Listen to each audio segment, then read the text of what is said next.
Presidente, senhoras vereadoras e senhores vereadores, votarei não. Eu acho que mesmo no dia da votação, né? Ali foi acertado. O governo federal mandou 11 bilhões para o estado do Rio Grande do Sul.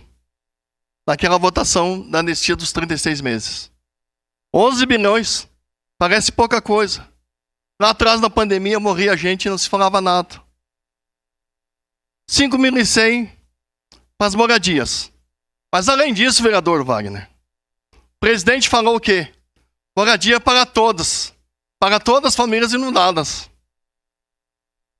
Recentemente, o governo federal, porque teve que negociar com vários estados, bombas para tirar água, 27 bombas para retirar águas da grande Porto Alegre.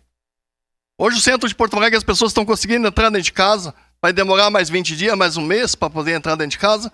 Mas, enfim, foi intervenção, sim, aí sim, do governo federal, do nosso Paulo Pimenta, que interviu quando o presidente da República veio aqui no estado, junto com 9 ministros. 24 milhões para Caxias. 24 milhões para Caxias. Nos piscinões. Será que isso é pouca coisa?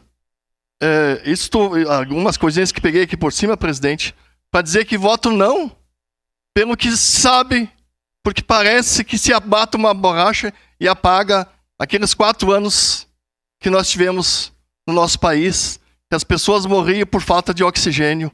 Isso mostra um presidente que está do lado de todos.